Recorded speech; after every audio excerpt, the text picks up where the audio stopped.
Hey, welcome back folks. My name is Dean from Scenescapeshop and this is your coffee break Thursday. So last week we did a couple of quick pictures just for artists wanting to get a couple of paintings just under the belt, just starting out maybe. I showed you how to do it in no time at all. I showed you how to do it very quickly for very cheap, and you saw yourself how easy it was to do. All those paintings are now for sale as original works of art on eBay, and you can get prints of them on my Etsy store at etsy.com/shop/scenescapeshop.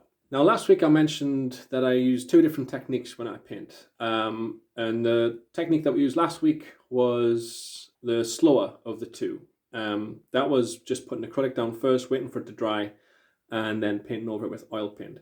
That technique's good for things like with trees in the background, where you can paint silhouettes of trees and stuff over the acrylic paint because it's dried so quickly. The technique that we're using today is called wet on wet. Now, wet on wet is just basically painting on a wet surface. This makes it a lot easier for the paint to run on the canvas, and it means that you can paint some great detailed pictures in no time at all. Wet on wet was made famous by Bob Ross, handed down to him by a guy called William Alexander. And in those pictures you'll have seen before, they can paint pictures and within 20 minutes they've got like a lovely landscape set up with mountains and stuff in the background. I'm not sure if we're going to paint mountains today, we'll see where my paintbrush takes me. But yeah, I just thought we'd do a nice easy wet on wet painting so I can show you the basic techniques. The wet on wet, you need something called liquid white or magic white. That's available on Amazon. You can get it for about £10-15. You just paint that over the whole canvas.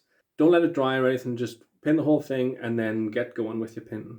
And you'll see that you can pull the paint in different directions and make clouds, and very good for skies and sea paintings and water paintings as well. But we'll see where we'll go with today's painting. So make sure you pop that kettle on, make yourself a coffee, stick your feet up, sit back, relax, and enjoy.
Well, what do you know? I ended up painting a mountain after all. What am I like, huh? Okay, so with the wet on wet, it's so easy with these landscape pictures. Just dark blue on the mountain and then titanium white, letting the paint do the talking, remember? Not even letting the palette knife contact the canvas, just let the roll of paint on the end do that.